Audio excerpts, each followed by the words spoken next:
ফ্যানের দাম আগের চেয়ে আগুন হয়ে গেছে, 4 থেকে 500 টাকা বেড়ে গেছে কালকের চেয়ে। আমার মেয়ের জন্য একটা কিনা দিছে, সেটা ছিল 1400 টাকা। এখন কত দিচ্ছেন? এখন উনি তো বললো যে 2100 টাকা, হয়তো কিছু টাকা কম নেবার। আগে যে ফ্যান বিক্রি করতো অনেক 8,000 টাকায়, এখন চাই 9,000 টাকা। যে ফ্যান ছিল 4,000 টাকা এখন 6,000 টাকা বিক্রি হচ্ছে। ইম্পোর্টাররা রেগুলার দাম বাড়ায়, যার কারণে আমরা কিন্তু যারা ছোটো ঘরের ব্যবসায়ী আছে তারা মাল কিনতে পারি না। জলবায়ু পরিবর্তনের বিরূপ প্রবাহে সৃষ্ট তাপদাহে অতিষ্ঠ বাংলাদেশের জনজীবন। গরমে স্বস্তি পেতে মধ্যবিত্তরা চোখ রাখছেন এয়ার কুলার বা চার্জার ফ্যানের দিকে, কিন্তু এই গরমকে কেন্দ্র করে সুবিধা নেওয়ার চেষ্টা করছেন কিছু অসাধু ব্যবসায়ী। জানা গেছে প্রতিটি এয়ার কুলার বা চার্জার ফ্যানে তারা দাম বাড়িয়েছেন 1000 থেকে 1500 টাকা। চার্জার ফ্যানের দাম বাড়ানো নিয়ে ইতিমধ্যেই নাভিশ্বাস সাধারণ মানুষের।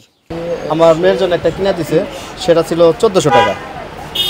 এখন কত দিচ্ছেন? এখন উনি তো বললো যে 2100 টাকা, হয়তো কিছু টাকা কম নেবার। তো এই যে দাম বাড়লো, এই দামের কারণে আসলে কি ধরনের জটিলতা হচ্ছে?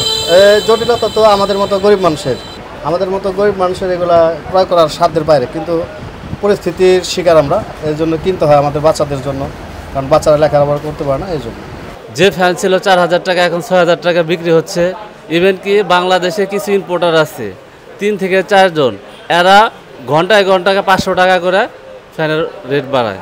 তো সেক্ষেত্রে সাধারণ যে দোকানদার আছে এরা হলো 100 টাকা লাভ করে, এরা জিম্মির মধ্যে পড়ে রয়েছে। সো পাবলিক আরও কষ্টে আছে, কারো সাধ্য নয় যে এত টাকা দিয়ে চার্জার ফ্যান কেনার। তো সেক্ষেত্রে এটা মানে তদারক করলে ইম্পোর্টারদের এবং উপর থেকে সব জায়গায় একটু তদারক করলে আমার মনে হয় এই ফ্যানের বাজারটা নিয়ন্ত্রণে আসবে। আর ক্রেতারা খুব অসহায়, আর যারা বিক্রি করতেছে ছোটোখাটো দোকানদাররা তারা অসহায়, তারাও ফ্যান পাচ্ছে না। সেক্ষেত্রে ইম্পোর্টাররা সম্পূর্ণ দায়ী, এরা সিন্ডিকেট করে ব্যবসা করছে। বাংলাদেশে চলতেছে শুধু সিন্ডিকেটের উপর নির্ভর করতেছে। সিন্ডিকেট বন্ধ হবে, মানুষ সাধারণভাবে ভালোভাবে চলাফেরা করতে পারবে, জিনিসপত্র ক্রয় সীমার মধ্যে থাকবে। এটা আমার দাবি যে সিন্ডিকেটটা ভাঙলে আমরা চার্জার ফ্যান সব কিছু আমরা সাধ্যের মধ্যে পাবো। আগে যে ফ্যান বিক্রি করতো অনেক 8,000 টাকায়, এখন চাই 9,000 টাকা। প্রতি ফ্যানে 1,000 1,500 টাকা এরকম বেশি চাচ্ছে বর্তমানে। এখন মানুষের ঠেকা, এখন মানুষে কিনতে হচ্ছে, কারণ অতিরিক্ত গরম মানুষে তো সহ্য করতে পারতেছে না রাত্রে, যার কারণে এই মানুষ এগুলো কিনতেছে। আর কি করে সরকার, কারণ মনিটরিং থাকলে হয়তো আর একটু কমতো।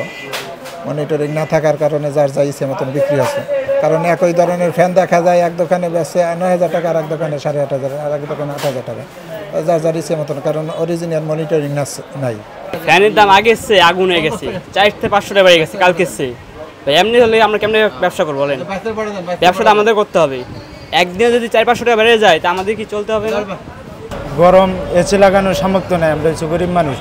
তো একটা চার্জার ফ্যান নিয়ে একটু রাতে ঘুমাবো, আরাম করব, তো এটাও তো আমরা পারি না, কারণ একটা দাম 500, 600, 800 এরকম দাম বাড়ানো হয়েছে। তাহলে কিভাবে সম্ভব? যে মাল ইনপুট করে নবাবপুরের ব্যবসায়ীরা, ওনারা যদি দাম বাড়ায় দেয় তাহলে আমাদের তো কিছু করার নাই। আমরা যেভাবে আনি সেভাবে বিক্রি করি, আমরা 200-100 টাকা লাভে মাল বিক্রি করি। ওনারা পিছিয়ে বাড়াইছে 1500-2000 টাকা করে, আমাদের কিছু করার নাই এখানে। আর এইটা ওইখান থেকে যদি রেট কমায় আনতে পারি আমরা কমে ছেড়ে দিব। তো সকাল থেকে আজকে কতগুলো ফ্যান বিক্রি হয়েছে? একটা ফ্যান বিক্রি হয়েছে সকাল থেকে। দাম শুনে নিয়েও যাচ্ছে, ফিরেও যাচ্ছে, মানুষের যে ধরনের বাজেট এই ধরনের নিয়ে যাচ্ছে, ছোটোগুলা নিতেছে। এই যে ছোট চার্জার ফ্যানটা, এটা আপনি দাম বলছেন 2100 টাকা, এটা কিছুদিন আগে কত ছিল?